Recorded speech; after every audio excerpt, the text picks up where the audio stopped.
ਵਿਵਿਧ ਭਾਰਤੀ ਦਾ ਚੰਡੀਗੜ੍ਹ ਕੇਂਦਰ।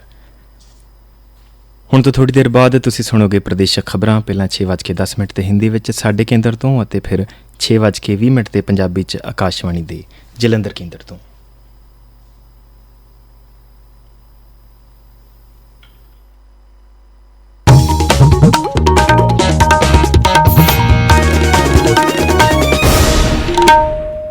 अंधेरा ये मिटे कैसे, कब तक लड़खड़ाएंगे, इन आंखों में बस एक ही ख्वाब, क्या हम ये दुनिया देख पाएंगे।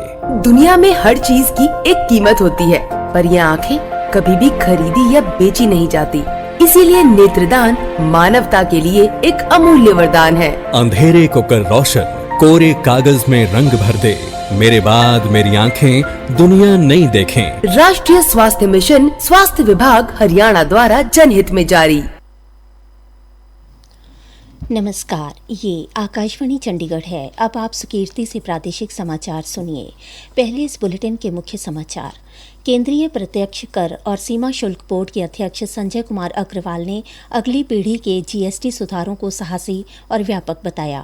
हरियाणा के मुख्यमंत्री नायब सिंह सैनी ने कहा, इस प्राकृतिक आपदा की घड़ी में राज्य सरकार प्रदेशवासियों के साथ खड़ी है। मुख्यमंत्री ने कहा कि हरियाणा में भारी बरसात से फसलों और मकानों को हुए नुकसान की भरपाई की जाएगी। मुख्यमंत्री नायब सिंह सैनी ने आज पंचकुला में भाजपा प्रदेश कार्यालय से पंजाब को राहत सामग्री के 15 ट्रक और हिमाचल को 10 ट्रक रवाना किए और पलवल जिले के गांव कुशक में यमुना नदी के लापता हुए युवक की तलाश जारी। अब समाचार विस्तार से। केंद्रीय अप्रत्यक्ष कर और सीमा शुल्क बोर्ड सीबीआईसी के अध्यक्ष संजय कुमार अग्रवाल ने अगली पीढ़ी के जीएसटी सुधारों को साहसी और व्यापक बताया है। आकाशवाणी समाचार के साथ बातचीत में श्री अग्रवाल ने कहा, पहला उद्देश्य तो ये था कि हमें रेट 4 की जगह पे 2 करने हैं, एक स्टैंडर्ड रेट और एक मेरिट रेट। मेरिट रेट में कॉमन आदमी की रोजमर्रा की जरूरतों का सामान है, या हमारे कृषि में उसका महत्व है, या ऐसी हमारे जो इंडस्ट्री के सेक्टर्स हैं जो काफी मास एम्प्लॉयमेंट प्रोवाइड करते हैं, इसमें बहुत सारी एमएसएमई यूनिट्स, तो उन सबको ध्यान में रखकर इसके बारे में प्रपोजल बनाया गया और फिर ये प्रपोजल पिछली जो जीएसटी काउंसिल की मीटिंग हुई थी उसमें ये पारित कर दिया और ये लागू करने के लिए हमारे पास में।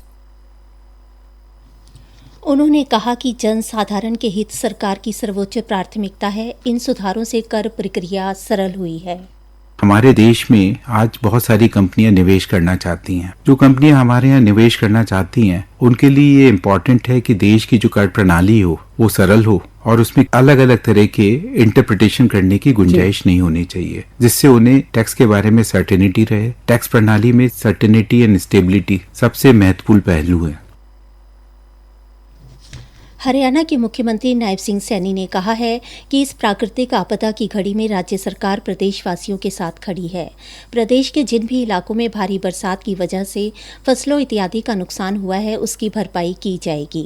मुख्यमंत्री आज फतेहाबाद के बाढ़ संभावित इलाकों की स्थिति का जायजा ले रहे थे। मीडिया से बातचीत में श्री नायब सिंह सैनी ने कहा, जो प्राकृतिक आपदा आई है उसको देखने के लिए जहाँ जहाँ लोग प्रभावित हुए हैं, क्योंकि भारी बरसात भी हुई है और बाढ़ भी आई है। पंजाब के अंदर तो बहुत ज्यादा दिक्कतें खड़ी हुई हैं। हमारे हरियाणा के अंदर भी जहाँ लो लाइन एरिया है उस लो लाइन एरिया में जल भराव हुआ है। मैं कल भी पूरा दिन बल्कि मैं इधर रहा हूँ, कुरुक्षेत्र जिला और अम्बाला जिला इस साइड में रहा हूँ, और आज भी मैं इधर फतेहाबाद, हिसार, टोहाना और हमारे झांसी इस साइड पूरा एरिया के अंदर जहाँ जहाँ भी दिक्कतें आई है भारी बरसात के कारण, उसको देखने के लिए उसके क्या आगे समाधान निकले। मुख्यमंत्री ने फतेहाबाद के टोहाना इलाके के बलियाला हेड और चांदपुर हेड का निरीक्षण किया। उन्होंने कहा कि प्राकृतिक आपदा के आगे किसी का जोर नहीं चलता। किसान, गरीब मजदूर तथा प्रभावित प्रदेशवासियों के हित पूर्णतः सुरक्षित हैं। मुख्यमंत्री ने कहा कि प्रभावित इलाकों में गांव स्तर पर ई क्षतिपूर्ति पोर्टल खोला गया है, जिस पर किसान बरसात की वजह से हुए फसलों के नुकसान का ब्यौरा अपलोड करवा रहे हैं। उन्होंने कहा कि 1,70,000 एकड़ का पंजीकरण क्षतिपूर्ति पोर्टल में हो भी चुका है। जिन लोगों के मकान और दुकान पानी की चपेट में आए हैं और क्षतिग्रस्त हुए हैं उन्हें भी मुआवजा दिया जाएगा। श्री नायब सिंह ने मिलकर इस संकट की घड़ी का सामना करने को कहा। हरियाणा के मुख्यमंत्री नायब सिंह सैनी ने आज पंचकुला में शक्तिपीठ माता मनसा देवी के दर्शन कर आशीर्वाद लिया और देश प्रदेश की खुशहाली के लिए मां के चरणों में प्रार्थना की व आशीर्वाद मांगा। इस अवसर पर हरियाणा विधानसभा के पूर्व अध्यक्ष ज्ञानचंद गुप्ता जी एवं हिमाचल भाजपा के अध्यक्ष राजीव बिंदल भी विशेष रूप से उपस्थित रहे। प्रादेशिक समाचार आकाशवाणी चंडीगढ़ से प्रसारित किए जा रहे हैं। हमारे बुलेटिनों और ताज़ा समाचारों के लिए आप हमारी वेबसाइट newsonair.gov.in पर लॉगिन कर सकते हैं। ये समाचार हमारे यूट्यूब चैनल और x handle Akashvani news Chandigarh पर भी उपलब्ध हैं। हरियाणा के मुख्यमंत्री नायब सिंह सैनी ने आज पंचकुला में भाजपा प्रदेश कार्यालय से बाढ़ पीड़ितों हेतु 15 राहत सामग्री की गाड़ियों को पंजाब और 10 राहत सामग्री की गाड़ियों को हिमाचल के लिए रवाना किया। इस अवसर पर पत्रकारों से बातचीत करते हुए मुख्यमंत्री ने कहा कि इस बार आई बाढ़ से भारी संख्या में लोगों का जनजीवन प्रभावित हुआ है। बाढ़ की चपेट में बहुत सारे घर आए हैं तथा उनके काम पर भी असर पड़ा है। गाँव के गाँव इससे प्रभावित हुए हैं। मवेशियों, खेती सब पर भी बुरा प्रभाव पड़ा है। उन्होंने कहा कि पंजाब में आई प्राकृतिक आपदा का जितना दुख वहां के लोगों को हुआ है उसे उतना ही हरियाणा के निवासियों को भी हो रहा है। मुख्यमंत्री ने कहा कि पंजाब तथा हिमाचल के लिए राहत सामग्री के ट्रक भेजे जा रहे हैं। उन्होंने कहा कि सरकार के स्तर पर भी तथा पार्टी के स्तर पर भी लोगों की मदद की जा रही है। वहीं हरियाणा के निवासी भी अपने स्तर पर पड़ोसी राज्य में मदद पहुंचा रहे हैं। उन्होंने कहा कि संकट की इस घड़ी में हरियाणा के लोग पंजाब और हिमाचल के साथ खड़े हैं। हरियाणा से अब तक राहत सामग्री के 80 के करीब ट्रक पंजाब भेजे जा चुके हैं। कल भी पंजाब के बाढ़ग्रस्त इलाकों के लिए हिसार से राहत सामग्री भेजी गई। कैबिनेट मंत्री रणवीर गंगवा ने राहत सामग्री से भरे ट्रकों को पंजाब के लिए रवाना किया। कैबिनेट मंत्री ने कहा, अभी पंजाब के अंदर बाढ़ आई हुई है और वहां पर हमारे जो भाई बहन हैं वो परेशानी में हैं। इसलिए हिसार से पंजाब के लिए बाढ़ से प्रभावित इलाकों में रोज़मर्रा की ज़रूरत की चीज़ों से संबंधित सामग्री भेजी गई है। केंद्रीय राज्य मंत्री कृष्णपाल गुर्जर ने कल फरीदाबाद में बीके चौक से नीलम चौक तक नाले को पक्का करने और नीलम सिनेमा के पीछे नई पुलिया निर्माण कार्य का शुभारंभ किया। करीब 2 करोड़ रुपए की लागत से बनने वाली यह परियोजना फरीदाबाद महानगर विकास प्राधिकरण द्वारा आगामी 4 माह में पूरी की जाएगी। हरियाणा के खेल, युवा अधिकारिता एवं उद्यमिता तथा कानून एवं विधायी राज्य मंत्री गौरव गौतम ने आज यमुना के बढ़ते जल स्तर से प्रभावित गांव कुशक का दौरा किया। इस दौरान जिला अध्यक्ष विपिन बैसला, उपायुक्त हरीश कुमार वशिष्ठ, पुलिस अधीक्षक वरुण सिंगला सहित जिला प्रशासन के अधिकारी उनके साथ मौजूद रहे। मीडिया से बातचीत में खेल राज्य मंत्री गौरव गौतम ने कहा कि गाँव कुशक में कल यमुना नदी में नहाने गए 5 दोस्तों में एक युवक गहरे पानी में डूबकर लापता हो गया था। उसकी पहचान टिकरी गुर्जर निवासी 22 वर्षीय योगेश के रूप में हुई है। योगेश कबड्डी खिलाड़ी है। उन्होंने कहा कि यह बहुत दुखद घटना है। वो परिवारजनों को सांत्वना देने के लिए आए हैं। उन्होंने कहा कि योगेश की तलाश जारी है।